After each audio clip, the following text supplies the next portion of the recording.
Hello everyone, I am Cacildes and I have a very special video for you today. In this video I'm going to show you uh, my smart shifting floors design, which is aimed at being resource friendly, and I will show you 3 different designs for the same concept, and I will show you as well how this works for real. Yeah, and in the end I have some people to thank of course. So let's start. This is going to be a video that will be longer than usual if you already know me. So the concept here for a mob trap is like this. When a monster is on top of those floors, they will start shaking, even with baby zombies. thank you Minecraft. And they will fall. So this is how it works. This is the principle. Even when they walk, they can stand a little bit, but the system will catch them. Even so. Many people, I cannot say that many people are doing that, but I've seen some people using this system. It has a different kind of redstone here, and let's see how that behaves. Yeah, it's really fast. As you can see, when we place a mob here, this system was designed by me. It will take a while, like the system will try to think, am I going to drop this guy? Maybe yes, maybe no. Okay, let's drop him. While this system will drop the mob immediately.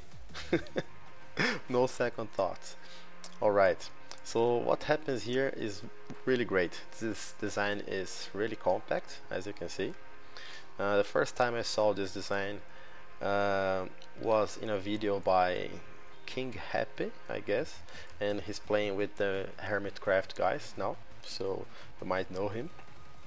And what happens here is that when a mob is detected by those strings here, this block will activate, and there is a butt switch effect, so the pistons that are close to this line will activate as well. So you'll never get one single line activating, but more than one always. Yeah, I don't know if I'm sorry, I'm lagging a bit. That happens. I don't know if this is good or bad, because it's good at because the mob sometimes will stay on one of those rows, and actually on both rows at the same time, and in my system those rows will move independently, so I can stay on one row and the other row will move and not drop me. And in this case it will always move the place where you are standing, but and the ones adjacent to that, so it will always drop the mob. But on the other hand, it will move more lines than it need to drop the mobs, and this sometimes loses the point of having a smart shifting floor, since you're moving more than you actually need. Some can say that this is good because this is faster, but I also made a faster version, and it's right here. So this machine here, if we place a mob here, they fall immediately. Actually, this machine is faster than that first one. The second one is mine, and this one is mine as well. Yeah, as you can see, it will move twice for every mob. 1, 2. And if you adjust these timers to 3 instead of 2 ticks, they will now execute at the same speed as the first one. So it will move only once. Yes, this one is moving twice because I just adjusted the first row. Right? So let's compare the systems in terms of resources, because that's what's the point of this. So to build this machine, you will need uh, 34 pieces of redstone dust. Those blocks take 9 pieces of redstone dust, and counting the pistons and comparators and repeaters, yes, and everything, you need 34. To make this one you need 16, so it's less than half the amount of redstone.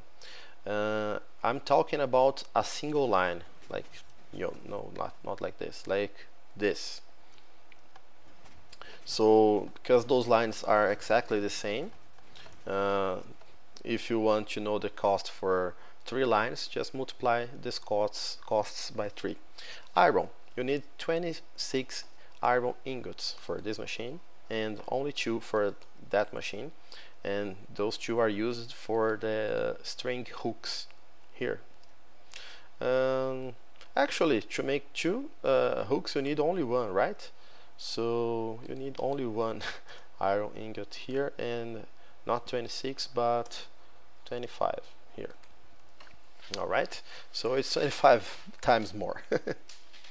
And string, it will need 17 pieces of string for each line and only 15 for this one. Nether quartz, 2 of them to make 2 comparators. This one doesn't use comparators, so 0. And slime balls, you will need 1 stick piston here and another one there, so 2 slime balls. This one uses pistons only here, so it doesn't need slime balls at all. Still, guys, what's important is the final result for this machine, if we really want to understand what this is capable of. So that's why I ran a real test for this that I'm going to show you in a moment. But before that, I must mention the challenges involved in this machine. To build this thing resource friendly with all those lines moving independently, I had one problem with my resource friendly design. As you can see, I can move only 1 line, or if I stay on both, I can move 2. The problem is that mobs can spawn here on those spaces. They cannot spawn on top of repeaters, but they can spawn on top of redstone, and that would decay the efficiency for this machine.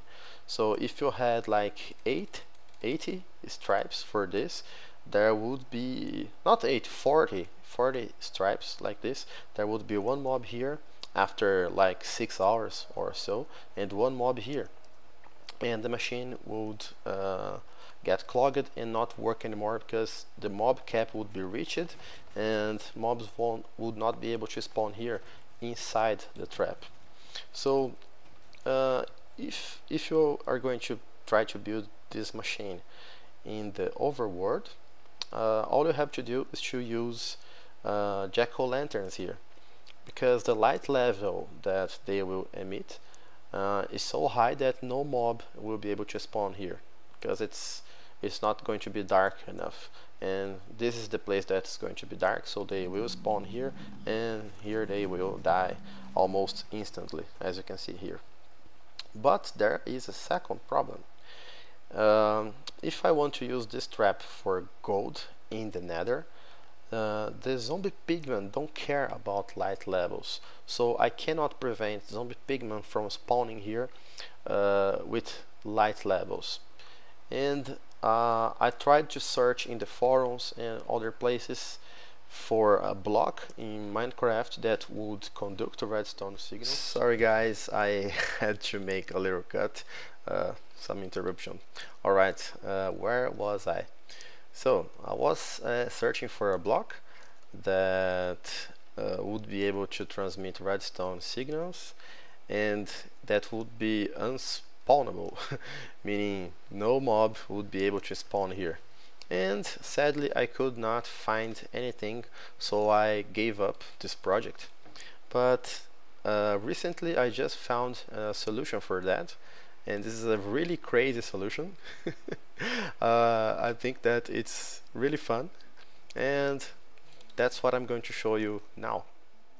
So here we are in the Nether.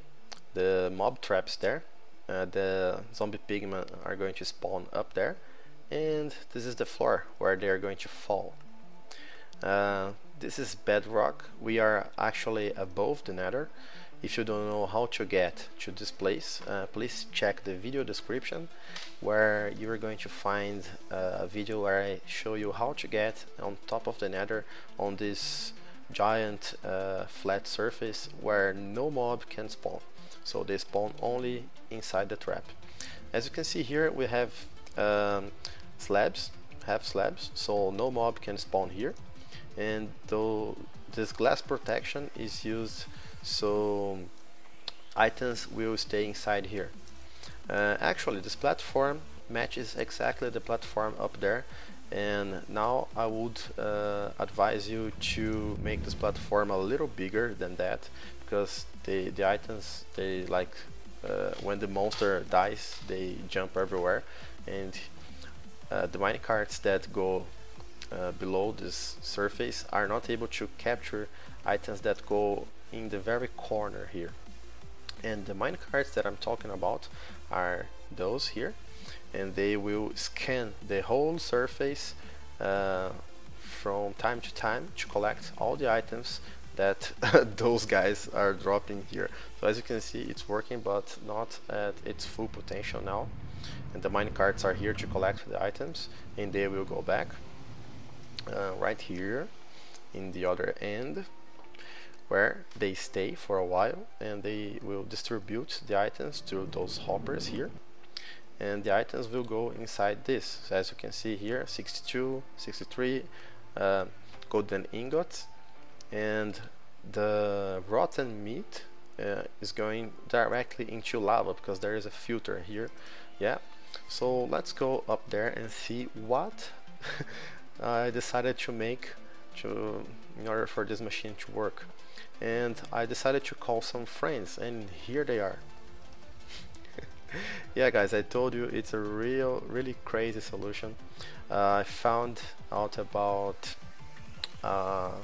very specific mechanic of Minecraft, and I talked about that with Impulse a few days ago, because I was not sure about that. And the thing is, mobs cannot spawn in a place if there is a mob there already. So I used the dogs because we can get the meat from the zombie pigmen to breed those guys massively, and we can make them, they sit here and they will work for us, and all they do is to stand on top of those blocks, so zombie pigmen are not able to spawn here.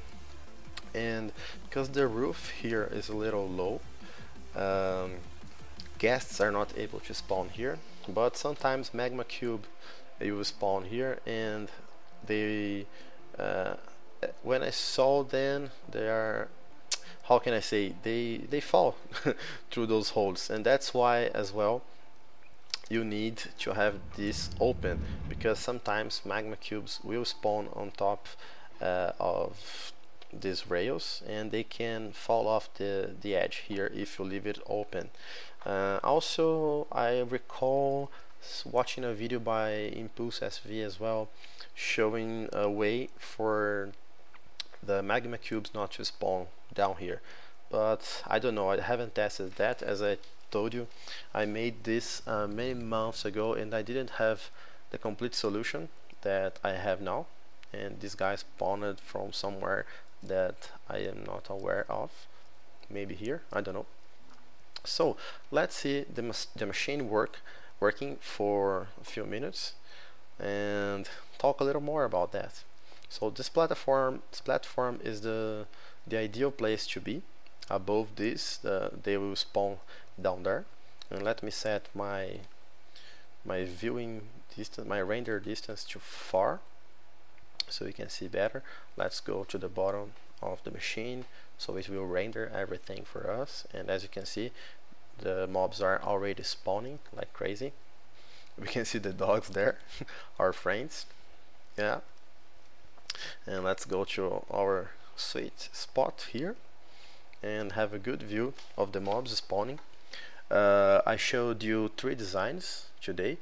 The one that I am using here is the middle one, if you remember. designed by me, and that, as you could see, was a little bit slower than the other two, but I'm here to prove a point that that design is a little slower, but it really works. Because the principle behind this machine is that you will never reach the mob cap. The mob cap is a variable that controls how many mobs are there in the map already. So if there are too many mobs in the map, the game will not spawn any monsters. So this is why many mob traps lose efficiency, because they try to store many mobs at the same time, and they don't die, so the machine gets clogged and loses efficiency. And in this system, most of the mobs will die instantly as soon as they spawn, and that's why we never reach the mob cap, and we have lots of spawning spaces for them to grow or spawn. And that's how we make a lot of gold in a few minutes. This guy is really resilient. He doesn't want to fall. I'm looking at him for a while now, but I know that he will fall. I have been testing this machine for hours. I would like to make a time lapse for you guys, but unfortunately my machine cannot handle this kind of stuff. I tried it in the past and it didn't work well, and I have only one computer to use, and unfortunately I cannot run it for time lapses because I have to use it for other things. So let's go down there now and see what we already get from those crazy zombie pigmen. Yeah, and see our system working. The minecarts are back just now, so it's perfect. This one is already full, so let's see what we will get here. This is clicking, meaning that we have lots of rotten flesh, and soon enough we will start getting some gold here.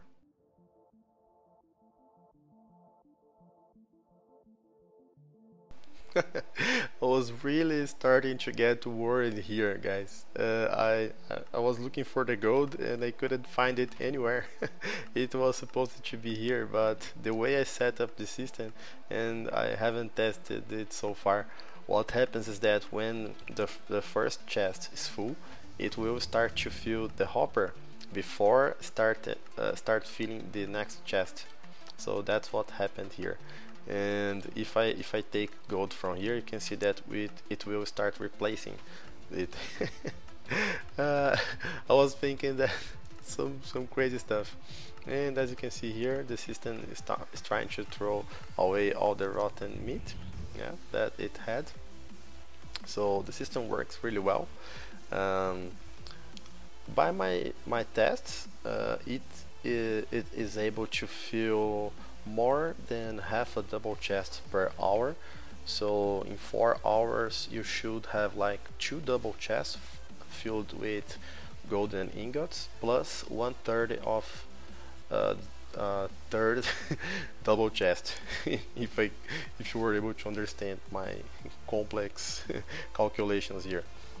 Yeah, guys, this machine is really efficient. By this time we are talking here, it probably killed tens of zombie pigmen for us, which is really great. And all that you would need to do is to build a tower and stay up here, so no mobs will spawn down there in the nether, and they will spawn only inside the trap.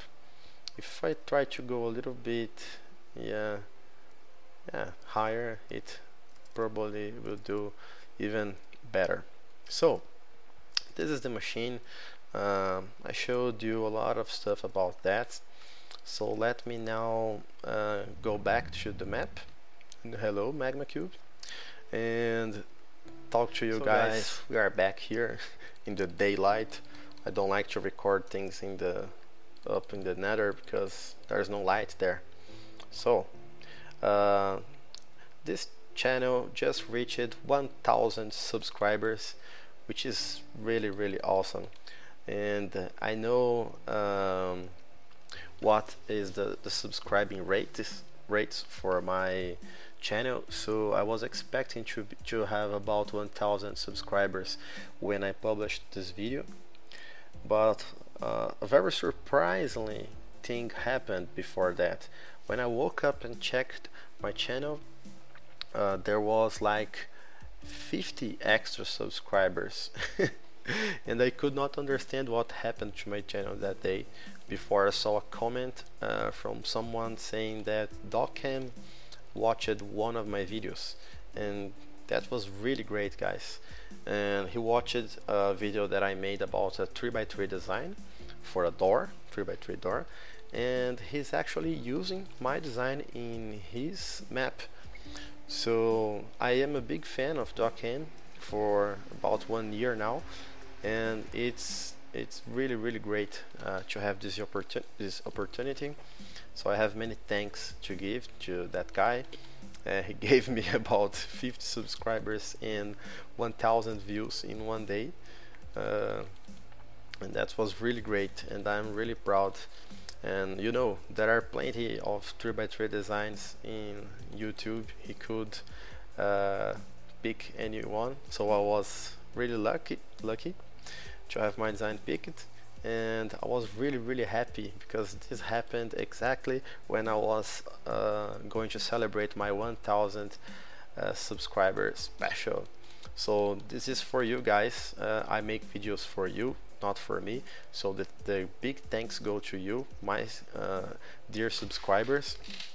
Thank you very much for trusting me and for watching my videos, even though I'm not able to speak your language, but I try hard and I work hard in this channel. So that's it for today, guys.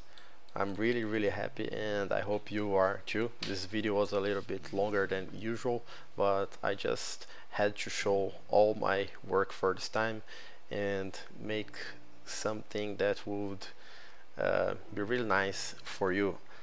So I have 1,000 subscribers now. I need to make good stuff. So once again, thank you very much, guys, and see you next time. Bye bye.